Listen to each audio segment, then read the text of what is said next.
இது பார்ட் 1 வீடியோவோட கன்டினியூவேஷன் தான். எல்லாமே ரெடி பண்ணி வச்சாச்சு. இப்போ குழம்பு எப்படி தாளிக்கிறதுன்னு பார்த்துடலாம். ஒரு சட்டி எடுத்துட்டு நம்ம தேவையான அளவுக்கு எண்ணெய் ஊற்றிக்கலாம். ஒரு 5 ஸ்பூன் வந்து இஞ்சி பூண்டு பேஸ்ட்டு சேர்த்துருக்கேன். அப்புறம் நம்ம எடுத்து வச்சுருக்க காஞ்ச மிளகா அரைச்சதையுமே சேர்த்துக்கலாம். சேர்த்துட்டு நல்லா வதக்கி விட்டுருங்க. ஒரு 4 ஸ்பூன் அளவுக்கு மஞ்சத்தூளும் சேர்த்துக்கிறேன். நம்ம வெங்காயம் எதுவுமே சேர்க்க போகிறது கிடையாது. இதையே நீங்கள் எண்ணெயில் போட்டு நல்லா வந்து வதக்கி விட்டுறணும். ஒரு 4 ஸ்பூன் வந்து வெறும் மிளகாத்தூள் சேர்த்துருக்கேன். சேர்த்துட்டு நம்ம கட் பண்ணி வச்சுருக்க வாழைத்தண்டையுமே சேர்த்துக்கலாம். எல்லாமே ரெடி பண்ணி வச்சுட்டா ஒரு 10 நிமிஷத்தில் இந்த குழம்பு ரெடி பண்ணிடலாம். ரொம்பவே சிம்பிள் தான். நீங்கள் வாழைத்தண்டையும் போட்டு நல்லா வதக்கி விட்டுட்டு குழம்புக்கு தேவையான அளவுக்கு உப்பையுமே நம்ம சேர்த்துக்கலாம். சேர்த்து நல்லாவே வதக்கி விட்டுருங்க. நீங்கள் கரம் மசாலா அந்த மாதிரி எந்த ஒரு ஐட்டமும் இதுக்கு சேர்க்கக்கூடாது. அந்த இஞ்சி பூண்டோட ஃப்ளேவர் தான் இந்த குழம்புல இருக்கணும். இப்போ நான் தேங்காய் பாலையுமே சேர்த்துக்கிறேன். சேர்த்துட்டு நல்லா வதக்கி விட்டுருங்க.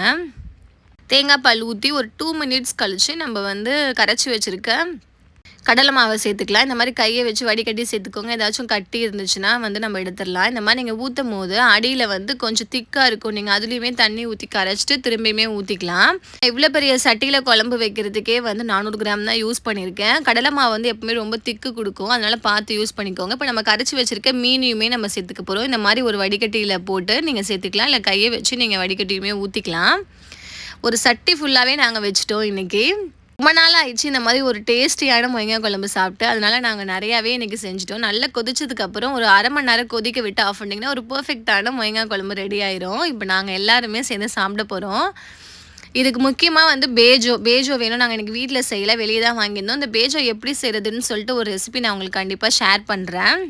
வறுத்த வெங்காயம், பூண்டு எண்ணெய், பச்சை வெங்காயம் எல்லாமே நம்ம வந்து தேவைப்படும் இதுக்கு. நம்ம எல்லாத்தையுமே போட்டு சாப்பிடும்போது அவ்வளோ சூப்பராக இருக்கும். நான் இன்றைக்கி ஒயிட் நூடுல்ஸ் வீட்டிலையே வந்து அவிச்சிட்டு கொஞ்சமாக பச்சை வெங்காயம் போட்டுக்கலாம். வறுத்த வெங்காயம், பூண்டு எண்ணெய், அப்புறம் வந்துட்டு நம்ம இதை உடச்சி வச்சுருக்கோம்ல பேஜோவுமே சேர்த்துக்கலாம். பேஜோ வந்து ரொம்ப சிம்பிள் தான். நான் கண்டிப்பாக அந்த ரெசிபியை உங்களுக்கு ஷேர் பண்ணுறேன். எங்கள் அவ்வாலாம் வந்து ரொம்ப கோல்டாக இருக்குது அப்படின்னு சொல்ல ஹாஸ்பிட்டல்லாம் போக மாட்டாங்க. முருங்கைக்காய் குழம்பு ஒரு 2 நாள் குடித்தா போதும், சளியெலாம் சரியாயிரும். நல்லா காரமாக முருங்கைக்காய் குழம்பு குடித்தா சளியெலாம் வந்து சூப்பராகவே சரியாயிரும். இன்றைக்கி இந்த ரெசிபியை வந்து எங்கள் அத்தை தான் எனக்கு செஞ்சு கொடுத்தாங்க.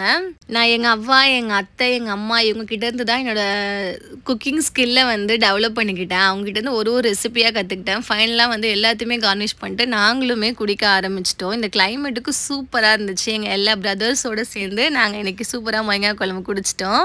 கண்டிப்பாக இந்த வீடியோ உங்களுக்கு யூஸ்ஃபுல்லாக இருந்திருக்கும்னு நினைக்கிறேன். வீடியோ பிடிச்சிருந்தா லைக், ஷேர், கமெண்ட் பண்ணுங்கள். சேனல் சப்ஸ்கிரைப் பண்ணிடுங்க. பாய்.